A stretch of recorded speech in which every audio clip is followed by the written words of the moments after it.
anjurkan agar jangan dia sendiri yang menjadi rasul, tetapi angkatlah juga saudaranya Harun. Dan kemudian permohonan Nabi Musa dikabulkan, Nabi Harun pun diangkat menjadi nabi gitu. Kayak gitu katanya. Nah, itu mah penyakit yang tidak menurunkan derajat para rasul sebetulnya. Atau seperti Nabi Ayub alaihi salam. Nabi Ayub kan diberikan ujian sakit oleh Allah itu, kalau menurut riwayat yang saya ketahui itu lamanya 18 tahun Pak sakitnya itu. Tapi ada berita bohong dikabarkan bahwa Nabi Ayub diberikan penyakit kulit katanya. Budug muncul urang mah. Itu sebetulnya di dalam kitab Taudeh Tijan itu penjelasan Tijan oleh ulama itu kabar bohong sebetulnya. Karena penyakit Nabi Ayub itu di dalam kulit, di luar tulang.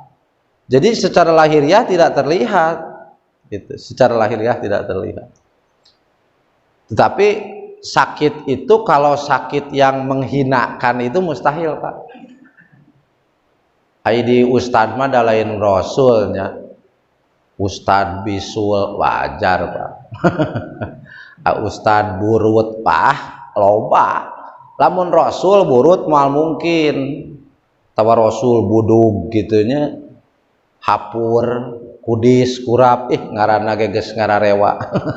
Di dalam Quran yang paling jelas, surahnya saya lupa lagi, silahkan cari sendiri.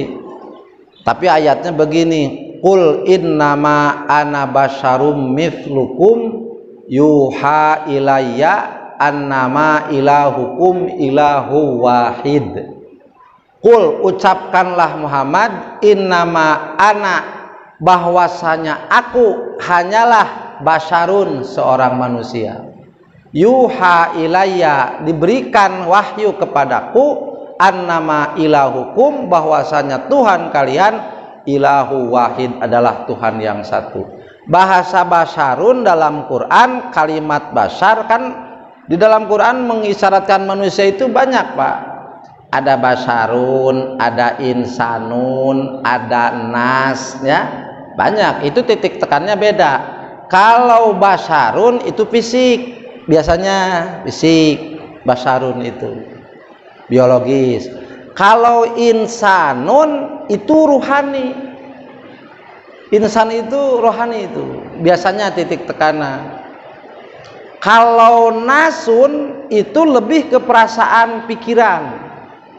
Itu nas.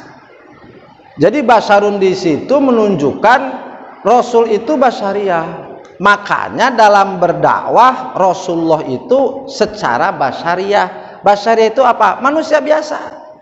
Sok Bapak baca sejarah Rasul, banyak yang aneh. Tidak Pak, tidak aneh.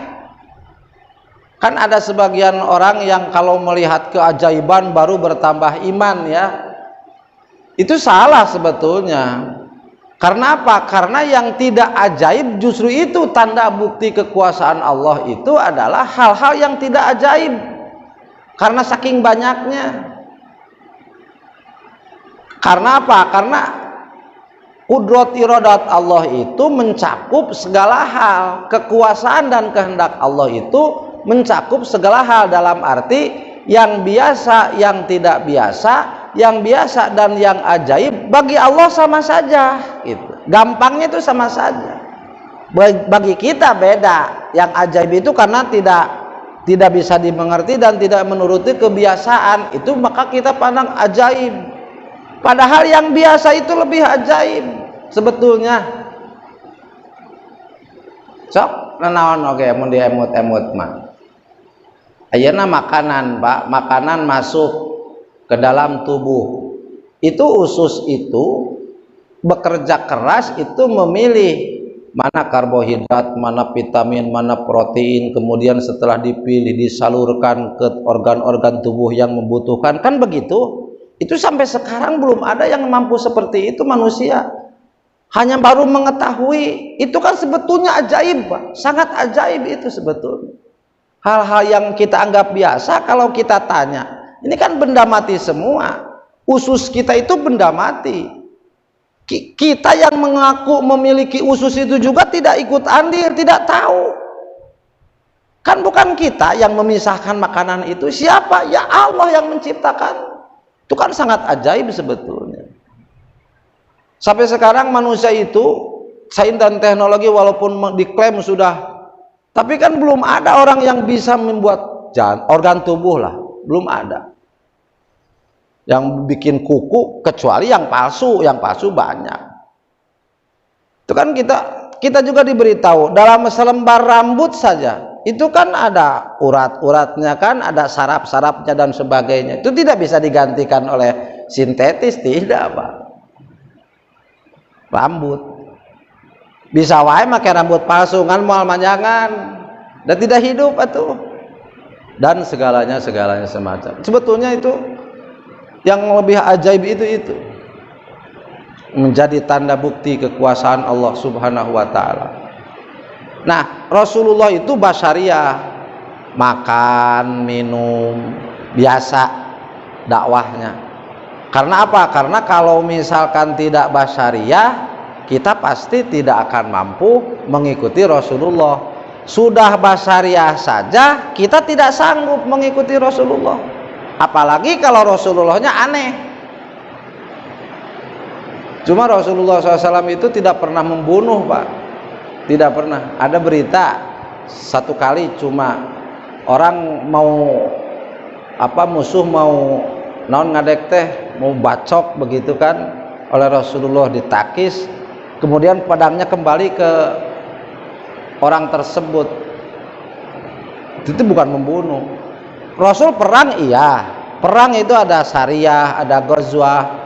Dalam sejarah Islam, syariah itu pengiriman pasukan, ekspedisi pasukan muslim yang tidak disertai oleh Rasulullah. Kalau ghazwah itu Rasulullah itu menyertai 42 kali itu. Ada riwayat lebih. Rasulullah selama di Madinah selama 8 tahun itu 42 kali, berarti kan setahun hampir 5 kali lebih Rasulullah perang, tapi belum pernah membunuh Pak. Ketika di peperangan Rasul itu biasa dengan para sahabat.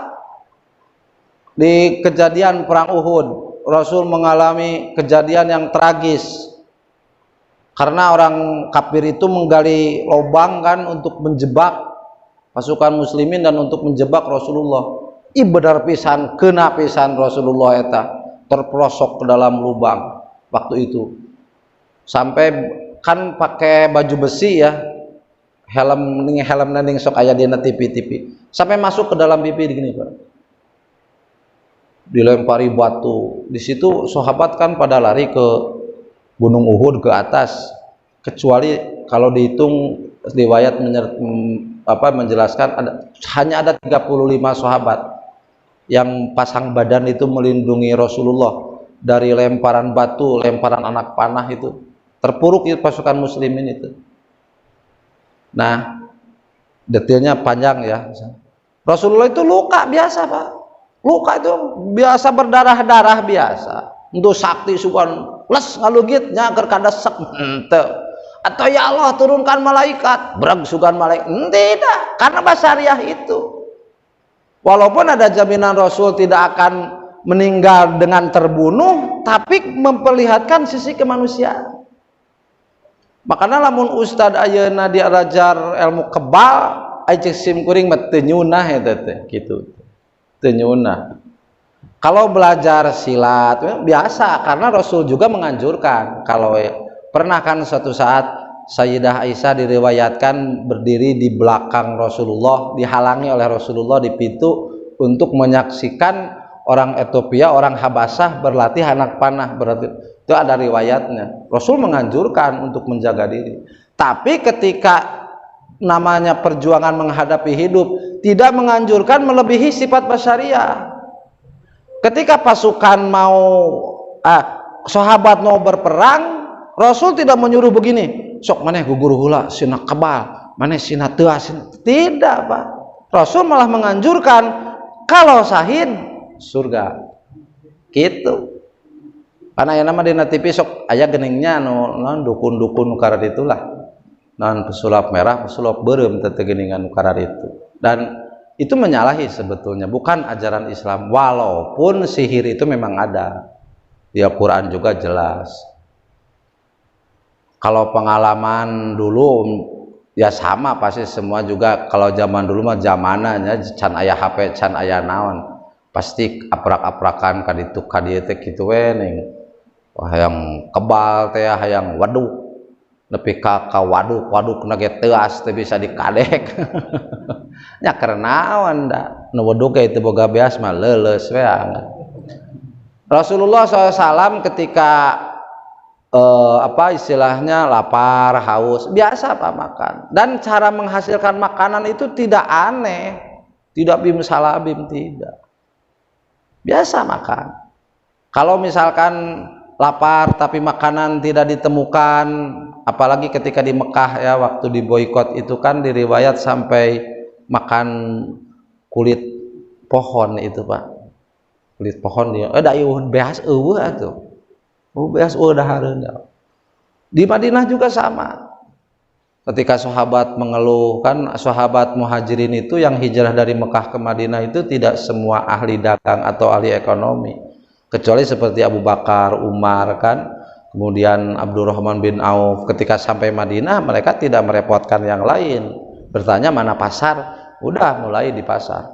Tapi banyak sahabat yang skill dagangnya tidak ada, harta juga tidak ada, tentu banyak lapar daripada kenyang karena harta benda ditinggalkan di Mekah. Itu ketika lapar itu mengadu kepada Rasulullah. Makanya Rasulullah itu harisun alaikum bil mu'minina raufur rahim. Rasul itu sangat menyayangi. Nah naon ge bebeja wapartos ka Rasul. Ya Rasulullah, saya lapar. Gitu kan? Terus geus teu kuat ieu teh muncul urang mah tos diganjel ku batu bakatku teu kuat. Umat cek Rasul kaula ge sarua dikaluarkeun ku Rasul. Batuna tos 2 Rasul mah. Berarti sudah lebih lama menahan laparnya.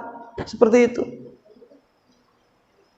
Riwayat Rasulullah 2 bulan sebelum wafat itu sahabat menyaksikan bahwa dapur Rasulullah itu selama 2 bulan sampai Rasul wafat tidak pernah mengepulkan asap, berarti tidak pernah makan, memasak maksudnya. Lalu sahabat bertanya kepada Sayyidah Aisyah, ketika itu kalian makan apa? Si Sayyidah Aisyah mengatakan, kami hanya makan kurma dan air. Sok bayangkeun raja. Tapi kan lamun teu kitu umatna moal bisa. Sakitu cacak Rasul yang disediakan oleh Allah, pasti tawari kemewahan karena memang harus begitu ya, Rasulullah tidak mengambil itu. Kan sekarang mah kadang-kadang nih ikatan dengan tauhid. Bapak jangan mengharap ibadah kita itu diharapkan untuk dunia, Pak, rugi. Walaupun Allah berjanji akan memberikan wa mayurid thawabad dunya nuktihi minha, kan begitu. Barang siapa yang menginginkan pahala di dunia ini, nuktihi minha, kami akan berikan. Tahajud getol, wiridan getol, babacaan kaditu kadieu, sagala dipaju amal ibadah hayang beunghar, nuktihi kataekan sok insyaallah. Ngan wa malahu bil akhirati min kholaq. Tidak ada baginya bagian nanti di akhirat. Karena apa? Karena tujuannya dunia. Jangan loba nu beunghar misalkan, atau ajal loba. Dan memang Allah janji ud'uni astajib lakum, ngadua bener mah. Lamun urang hayang beunghar sim kuring pepatan ku guru, kalau kita ingin kaya jangan sampai kaya, tapi sampai ibadahnya. Kalau sudah kaya nanti umat Islam pesantren dibangun misalkan gitunya, pesantren rek dibangun, fakir miskin rek dicukupan, rek ditulungan umat, tak kudu nepi ka dinya. Kena nggak bohong ge, dalolobana kan bohong gitu teh. Ngali masjid, aing mun beunghar mah ku aing diangeuskeun masjid teh. Bere we beunghar, poho teh biasana mah. Biasa kan begitu. Keun wae kumangke we ngan niat Gusti abdi hoyong beunghar.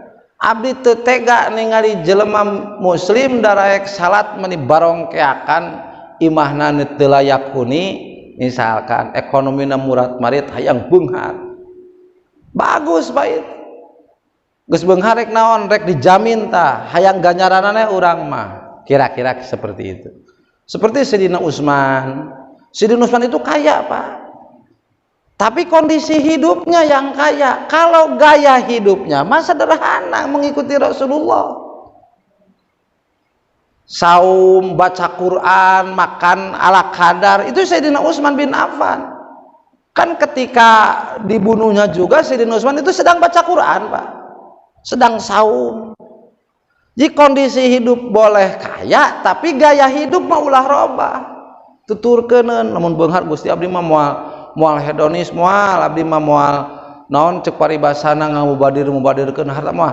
Tapi rek nulungan agama Gusti ku harta da abdi mah ku ilmu mah teu boga, teu bisa ngawuruk mah sugan abdi nu nyieun pasantrenna keun kiai nu ngawurukna. Kitu ye, bener-bener usaha. Banyak Pak jalan seperti itu. Di dalam kitab Taudeh Tijan bisi rek diamalkeun keun ka mana we mah. Saur Uwa Ajengan Manon Jaya di antara banyak. Baca ya mugni cenah Pak. Ya mugni wahai yang memberikan kekayaan. 7.000 kali malam Jumaah jam 12 kali itu salat hajat heula, salat tobat heula, sok panggil seru ya mugni ya 7.000 kali 7 Jumaah. 7 kali 7 48.000 kalinya ulah batal ulah kaselang deh sok mangga amalkeun beuting Bapak mah dijabah sim kuring mah karek menang 2 Jumaah teh Jumaah katiluna teh hees batal wae tiba heula can kalaksanakeun eta beunghar mah hayang deui itu keur ibadah teh kitu omong mah kitu sanajan dina hayang nyandung dina hati setik kena kitu istilahna rugi Pak kalau segala ibadah itu fokusnya dunia. Ketika kita menghadap Allah baru kita akan tahu bahwa dunia ini tidak berharga. Rasulullah hidupnya basariah dan seperti itu karena suatu ketika di pasar Rasulullah itu melihat bangkai dan para sahabat kemudian berkata kepada para sahabat bahwa dunia itu tidak lebih mulia dari bangkai itu. Berarti lebih hina dari bangkai anjing. Nauzubillahi min dzalik. Tapi gogodana tarik, Pak, tarik. Saya yakin ketika bukan rotinan nih, bukan ilmu, bukan surga yang ditawarkan, bukan rahmat Allah yang ditawarkan, tetapi yang ditawarkan kekayaan, ditawarkan loba duit. Ya jamaah mal sakieu pasti pinuh sok. Giringan acara ye, nah ratib, nah manakib, nah naon we, jaminan naon, bunghar pasti panu gering ge ngeson. Tapi ketika ditawarkan ngaji naon, nyaho ilmu, nyaho hukum, Allah ridho, salamet dunia, salamet akhirat. Hanya biasa we, duh punten cenah abdi mah nuju teu nyase aya kepergian dan semacamnya gitu. Mata sebutan ke pengajian, pengawas berharga. Padahal keterangan dasarnya jelas semua. Tidak ada yang berbeda pendapat bahwa ngaji itu hukumnya wajib. Wajib itu kan dikerjakan di ganjar, ditinggalkan, disiksa. Gitu. Cuma mukhayyar unggul dan muasa, boleh pilih dan waktu yang tidak terbatas.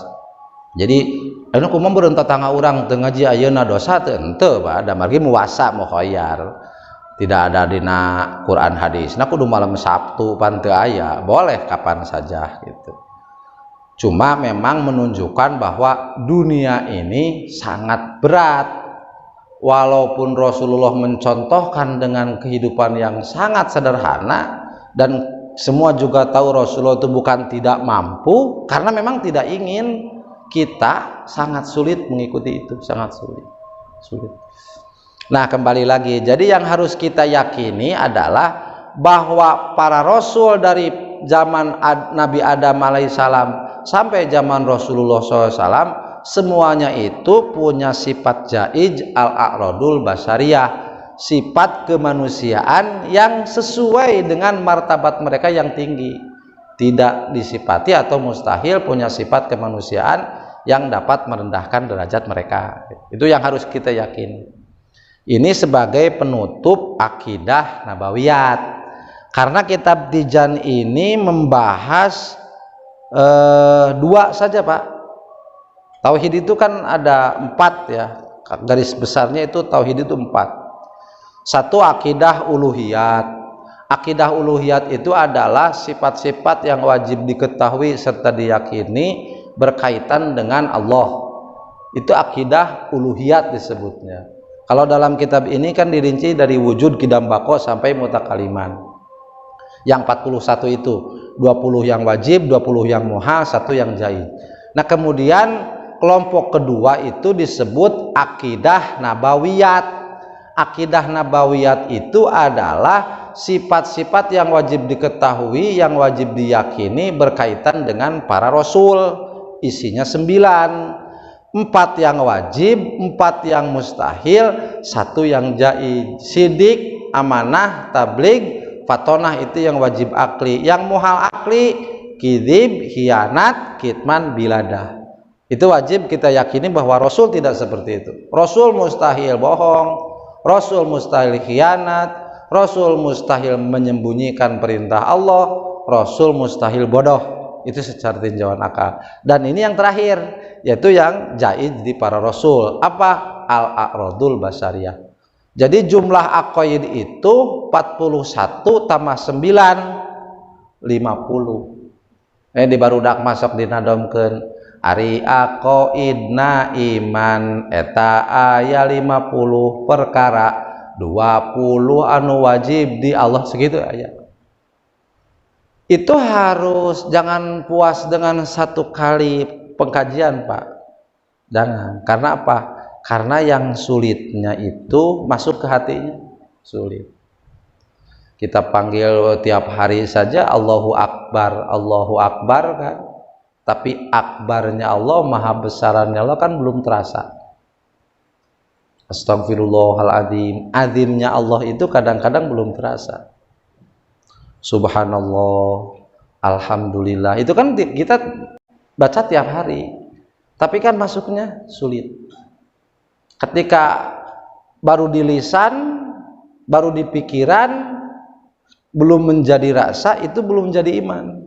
Karena iman ini di sini. Dan kalau belum menjadi rasa, kata ulama, dikhawatirkan ketika sakaratul maut iman itu lepas. Naudzubillah. Sakarat itu kan gambaran ruas teh naon? Ruas teh naon bahasa Indonesia teh? Kaget, kekagetan yang puncaknya kekagetan sehingga menjadi sakarat. Sakarat itu asal dari kata sukaro, mabok, diur, dah kaget ruas. Nah, ruas puncak. Ketika kaget kecil saja kita tidak ingat kepada Allah, apalagi kaget besar seperti itu. Itu gambarannya. Kita sedang jalan kaki, ceduk kaki kita titajong. Kalau kaget itu langsung sok naon dicapkeun? Urang, astagfirullah, urang menganggap bahwa titajong teh dosa. Tidak dosa, Pak. Teu kudu istighfar titajong mah. Titajong mah inna lillahi. Menyadari bahwa ini takdir Allah, inna lillahi. Abdi kagungan Allah. Tapi kalau refleksnya hanya lisan, ceduk innalillahi, hati mah ngagurutu, goblok ieu cenah sanu nuna batu di dieu misalkan buah-buah tatangga anu belah ditu. Nah, itu belum menjadi rasa. Itu aya mah innalillahi atawa astagfirullah. Jeung naon we bahasa-bahasa zikir. Ari hate ngadumel. Berarti belum menjadi rasa, Pak. Atau terjadi musibah, ceduk mendapat kabar keluarga kita celaka atau kita sakit, siapa yang pertama kita ingat? Kalau yang pertama kita ingat adalah Allah, lalu ucapkan innalillahi, sadar ya takdir Allah nu keuna nu kudu kaalaman kurang moal bisa ditolak. Allahumma la mani alima ataita wala mu'tiya lima manata wala rodda lima qadaita wala rodda mu'ainu nolak lima qadaita, karena perkara nu dipastikeun ku Gusti. Sadar innalillahi, sabar hate, tumarima, pasrah, tafwid, tawakal, itu di sakarat dihantam insyaallah. Allah Allah. Tapi lamun kitu teng ka mana ya? Tak tanya ka mana ya? Wah, itu tanda iman kita belum menjadi rasa. Sekian banyak kita menyebut dalam sehari Allah itu maha melihat, Allah itu maha mendengar.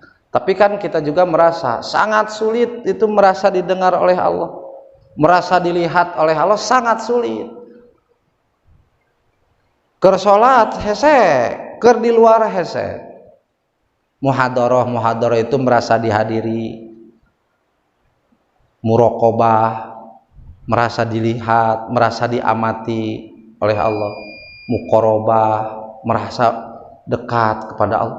Sulit. Nah itu teh bisa hasil dengan jalan taroki. Taroki itu terus melatih diri, Pak. Terus melatih diri. Ada yang oleh Allah diberikan kemuliaan, diberikan dengan cara tanazul. Tanazul itu dia tanpa berusaha, tanpa planning, tanpa rencana, ditarik saja oleh Allah, dibuka kasab, hijabnya dibuka, penghalang pikirannya dari melihat dunia ini, diperlihatkan akan kudrat iradat Allah. Jadi dia musyahadah menyaksikan kekuasaan Allah. Telinganya juga sama, matanya dibuka oleh Allah, hatinya juga dibuka, hati jadi caang ke Allah, tapi dia tidak berusaha sebetulnya. Nah itu tanazul. Kalau mengharapkan itu salah, karena yang perintah itu secara taroki. Taroki itu terus berusaha. Garis besarnya kita memasukkan tauhid ke dalam jiwa kita supaya kita menjadi beriman, selain dengan terus mengulang-ulang materi, lebih memahami, kita dengan jalan tahali.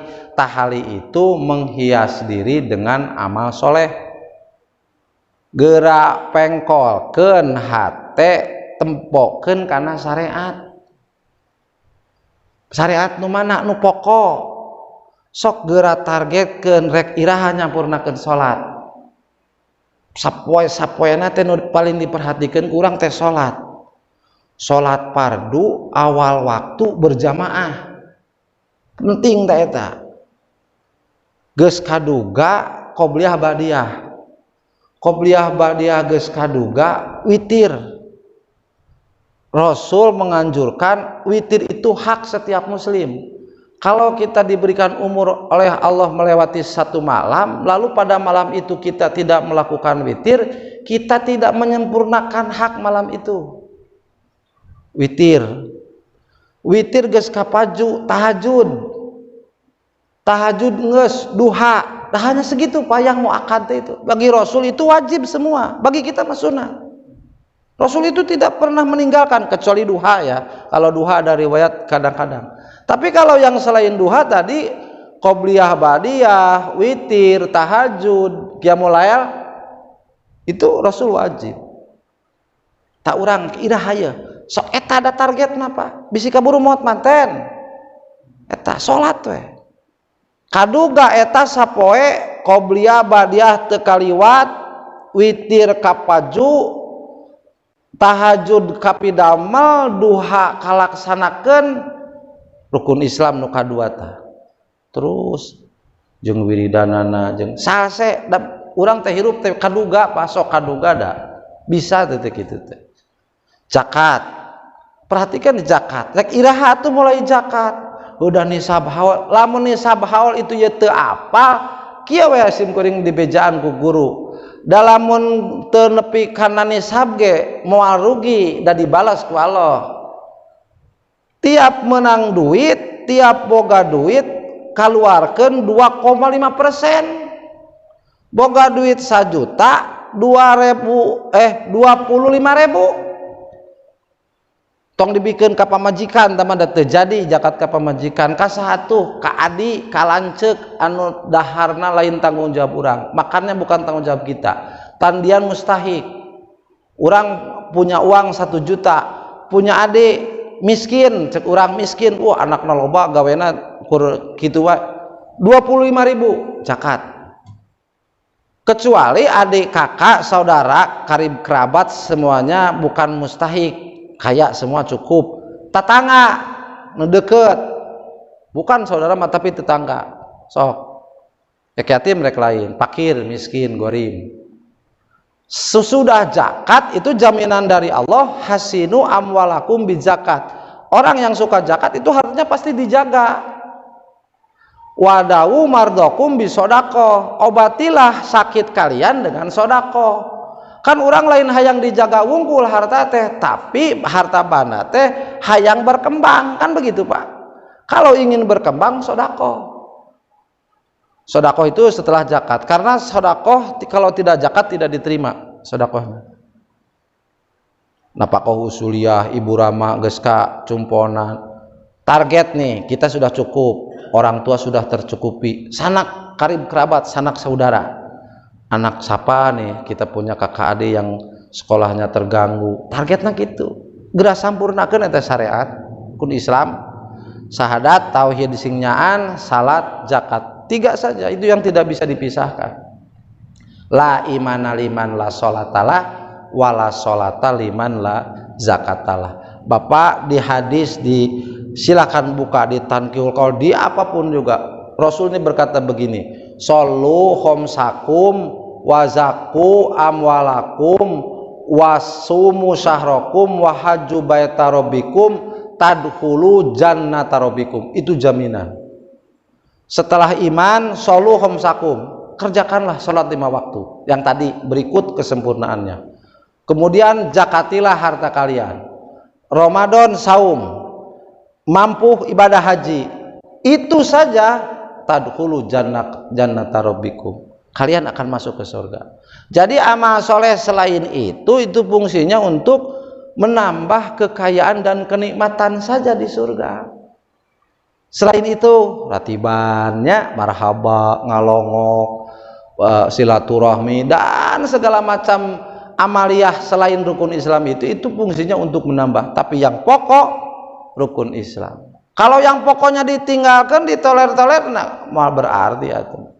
Ngaji ben wajib, mendeui torekat. Torekat kita adalah mempelajari. Komo lamun geus sanggup kana target ibqaudin, kita akan berusaha untuk melanggakan, melestarikan agama ini, mengajarkan kepada anak-anak generasi kita. Komo aya geus nepi ka dinya bagus pisan. Ngan minimal tadi we lah rukun Islam.